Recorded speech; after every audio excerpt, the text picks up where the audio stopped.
Welcome to news pulse. నేను శ్వేత.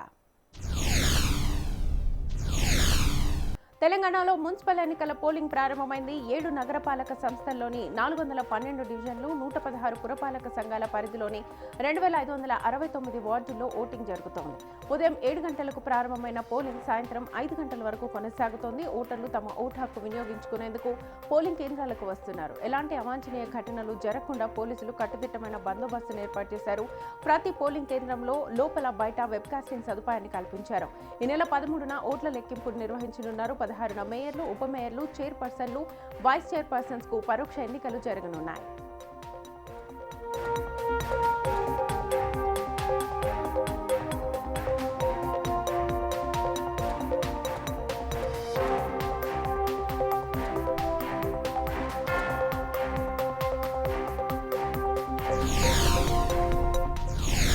Bhupalpally municipality ఎన్నికల polling సమయంలో ఉద్రిక్త వాతావరణం నెలకొంది. పోలింగ్ కేంద్రం సమీపంలో బీఆర్ఎస్ శ్రేణులు ఓటర్లకి డబ్బులు పంచుతున్నట్లుగా స్థానికులు గుర్తించారు. వెంటనే వారు పోలీసులకు సమాచారం అందించారు. అధికారులు అక్కడికి చేరుకుని తనిఖీలు చేపట్టారు. అప్పటికే అభ్యర్థికి సంబంధించిన బంధువులు నగదును అక్కడే వదిలేసి పారిపోయినట్లుగా తెలిపారు. ఎన్నికల అధికారులు అక్కడి నుంచి ₹1,00,000కు పైగా నగదును స్వాధీనం చేసుకున్నారు. ఈ ఘటనతో ఆ ప్రాంతంలో కొంతసేపు ఉద్రిక్తత నెలకొంది. పరిస్థితిని అదుపులోకి తీసుకొచ్చేందుకు పోలీసులు భద్రతను కట్టుదిట్టం చేశారు. ఈ ఘటనపై దర్యాప్తు కొనసాగుతోంది.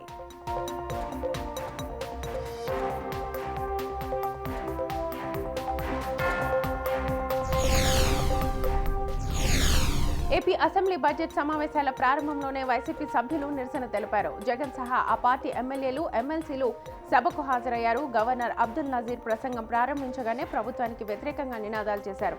సభా హక్కులు కాపాడాలని, తమకు ప్రతిపక్ష హోదా ఇవ్వాలని డిమాండ్ చేశారు. సూపర్ 6 హామీలు అమలు చేయాలని, నిరుద్యోగ భృతి ఇవ్వాలని, మెడికల్ కాలేజీల ప్రైవేటీకరణ రద్దు చేయాలని కోరారు. ప్రతిపక్ష హోదా ఇవ్వలేదని ఆరోపిస్తూ గవర్నర్ ప్రసంగాన్ని బహిష్కరించి వాకౌట్ చేశారు. సమావేశాలకు ముందు గేట్ నంబర్ 4 వద్ద ప్లకార్డులతో నిరసన వ్యక్తం చేశారు.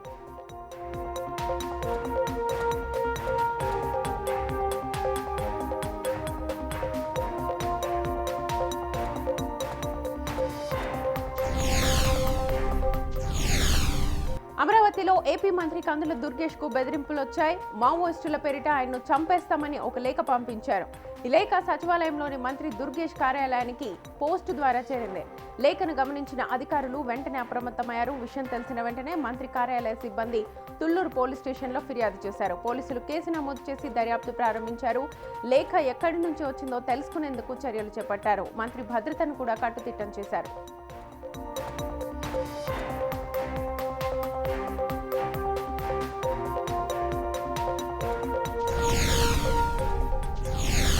ప్రభుత్వ కార్యక్రమాలు, పాఠశాలల్లో ఇకపై జనగణమన కంటే ముందుగా వందే మాత్రం ఆలపించాలని కేంద్రం ఆదేశించింది. హోం మంత్రిత్వ శాఖ కొత్త నిబంధనలు జారీ చేసింది. వందే మాత్రం పాడే సమయంలో అందరూ లేచి నిలబడాలని తెలిపింది. రాష్ట్రపతి హాజరయ్యే కార్యక్రమాలు, పౌర పురస్కారాల వేడుకల్లో కూడా వందే మాత్రం తప్పనిసరి చేసింది. అయితే సినిమా హాళ్లలో ఇది అవసరం లేదని పేర్కొంది. గీతం, గేయం సమయంలో అంతరాయం కలిగిస్తే చట్టపరమైన చర్యలు తీసుకుంటారు. గరిష్టంగా 3 ఏళ్ల జైలు శిక్ష విధించొచ్చు. బంకించంద్ర చటర్జీ రచించిన వందే మాత్రం 150వ వార్షికోత్సవాల సందర్భంగా ఈ నిర్ణయం తీసుకున్నారు. 3 నిమిషాల్లో 6 చరణాలు పాడాలని సూచించారు.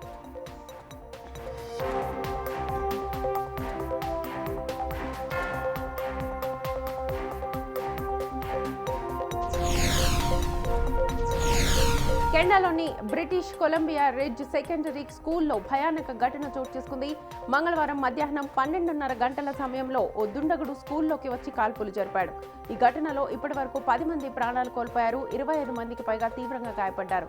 కాల్పులు జరిపిన వ్యక్తి కూడా తనను తాను గాయపరుచుకుని ఆత్మహత్య చేసుకున్నట్లుగా అధికారులు తెలిపారు. స్కూల్కు సమీపంలోని ఓ ఇంట్లో మరో 2 మృతదేహాలను పోలీసులు గుర్తించారు. వీరు కూడా ఈ ఘటనకు సంబంధించిన వారే కావచ్చునని భావిస్తున్నారు.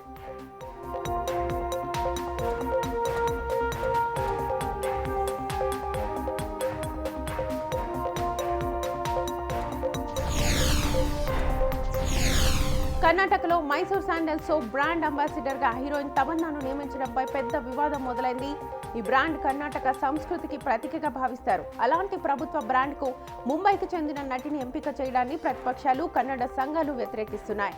రాష్ట్రంలో రష్మిక, పూజా హెగ్డే, రమ్య వంటి నటీమణులు ఉన్నారని బీజేపీ ఎంపీ సుధాకర్ అన్నారు. వారిని వదిలిపెట్టి తమన్నాను ఎందుకు ఎంపిక చేశారని ప్రశ్నించారు.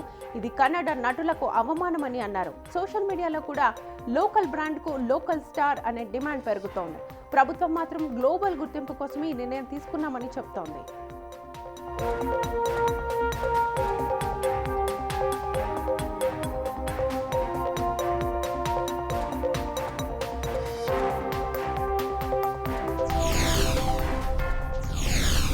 కర్ణాటకలో కాంగ్రెస్ పార్టీలో అంతర్గత రాజకీయాలు మళ్లీ హాట్ టాపిక్ గా మారాయి. ముఖ్యమంత్రి సిద్ధరామయ్య, డిప్యూటీ సీఎం డీకే శివకుమార్ మధ్య విభేదాలపై వార్తలు వినిపిస్తున్నాయి. తాజాగా డీకే శివకుమార్ 2 రోజులుగా ఢిల్లీలో ఉంటూ కాంగ్రెస్ పెద్దలను కలుస్తున్నారని సమాచారం. నీటిపారుదల ప్రాజెక్టులపై చర్చించేందుకే వెళ్లాలని డీకే చెబుతున్నప్పటికీ సీఎం పదవిపై ఆయన కన్నేసినట్లుగా ప్రచారం జరుగుతోంది. 130 మంది ఎమ్మెల్యేల మద్దతు ఉందని అధిష్టానానికి చెబుతున్నారట. ఇక మరోవైపు సిద్ధరామయ్య వర్గం మాత్రం సీఎం మార్పు చర్చే లేదని స్పష్టం చేస్తోంది.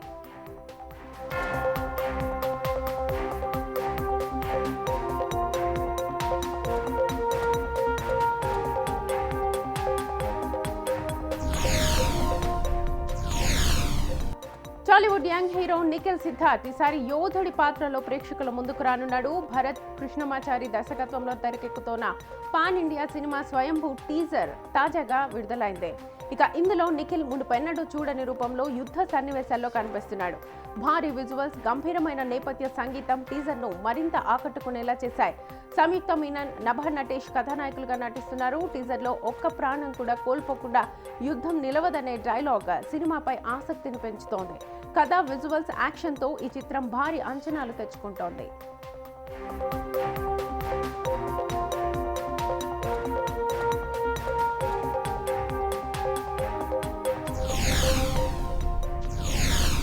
భారత్తో మ్యాచ్ ఆడబోమని మొదట గట్టిగా చెప్పిన పాకిస్తాన్ చివరికి వెనక్కి తగ్గింది. ఐసీసీ హెచ్చరికలతో పాక్ నిర్ణయం మార్చుకుంది. అయితే దీనిపై పీసీబీ మాజీ చైర్మన్ నజం సేథీ వింత వ్యాఖ్యలు చేశారు.